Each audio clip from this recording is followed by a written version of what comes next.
ঈশ্বৰণৰেণু হতকতি বাৰে কৰো সুনাম বাৰে কৰো সুনাম কৃষ্ণ।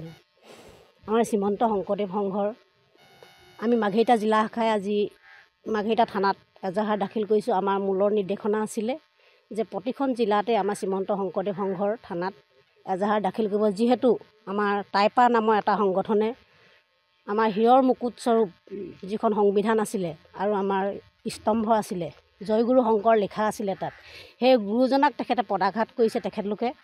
আৰু তেখেতলোকে পদাঘাত কৰা অকল নহয়, আমাৰ গোটেই জাতিটোৰ বা শ্ৰীমন্ত শংকৰদেৱ সংঘৰ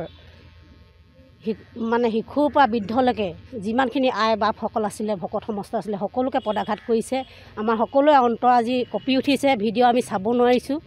যাতে এনেকুৱা দুষ্কৃতিকাৰীক উচিত শাস্তি দিয়ক আৰু যিজন বাপৰ ক্ষেত্ৰত এই এই ঘটনাটো ঘটিবলৈ পালে তেখেতকো বিহিত ব্যৱস্থা লওক, সংঘই তেখেতক এঘৰীয়া কৰক, যাতে আৰু এনেকুৱা ধৰণৰ কোনো দুষ্কৃতিকাৰী আহি আমাক যাতে এনেকুৱা অপঘাত কৰিব নোৱাৰে। সেইবাবে আমি একত্ৰিত হৈছোঁ। হঠাতে আমি আহি একত্ৰিত হৈ আজি মাঘেৰিটা থানাত আমি এজাহাৰ দাখিল কৰিছোঁহি। জয় জয়তে আপোনাৰ খবৰ চেনেলৰ যোগেদি সকলো অসমবাসী ৰাইজলৈ ভক্তি ভৰা সেৱা জনাইছোঁ। যিষাৰ কথা আচলতে মই স্বতঃস্ফূৰ্তভাৱে ক'বলৈ মোৰ ভাষা নাই। আমাৰ গুৰুগৃহ শ্ৰীমন্ত শংকৰদেৱ সংঘ ভকতৰ হৃদয়ৰ স্তম্ভ, আৰু এই ভকতৰ হৃদয়ৰ স্তম্ভক কোনোবাই যদি পদাঘাত কৰে, আমি তাৰ এজন সংগী হিচাপে আমি অতি মৰ্মাহত হওঁ। ব্ৰাহ্মণ চণ্ডাল নিবিচাৰি কুল, দাতাটো চুৰত যেন দৃষ্টি একতুল।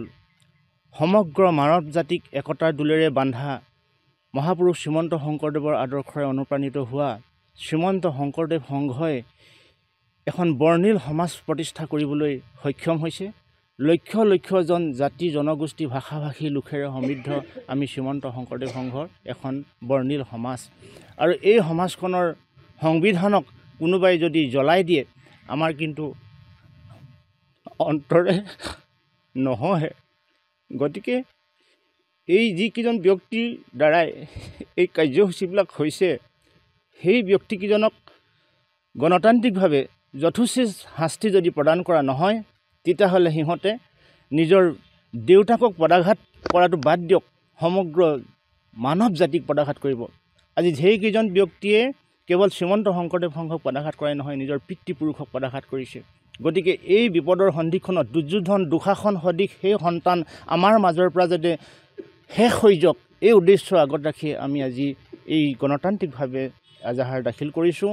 আৰু ইয়াৰ যোগেদি আমাৰ চৰকাৰৰ ফালৰ পৰা তেখেতলোকক যি বিহিত ব্যৱস্থা দিব লাগে, ৰাজদ্ৰোহৰ যি ব্যৱস্থা, সেই ৰাজদ্ৰোহৰ ব্যৱস্থাৰে দণ্ডিত কৰি আমাৰ সুন্দৰ সমাজখনক যাতে সুন্দৰকৈ জীয়াই থকাৰ ক্ষেত্ৰত আমি সকলোৱে ভাতৃত্ববোধৰ এনাজৰী যি সপোন ৰাখিছোঁ, সেই সপোন যাতে আমাৰ সকলোৰে মাজত বিৰাজমান হৈ থাকে। এই ক্ষেত্ৰত যাতে কোনেও আমাক দুনাই আকৌ যাতে কোনেও এনেকুৱা এটা পদাঘাত কৰিবলৈ আহিবলৈ সাহস যাতে নকৰে, সেই উদ্দেশ্যই আমাৰ আজি এজাহাৰ দিয়াৰ মূল উদ্দেশ্য।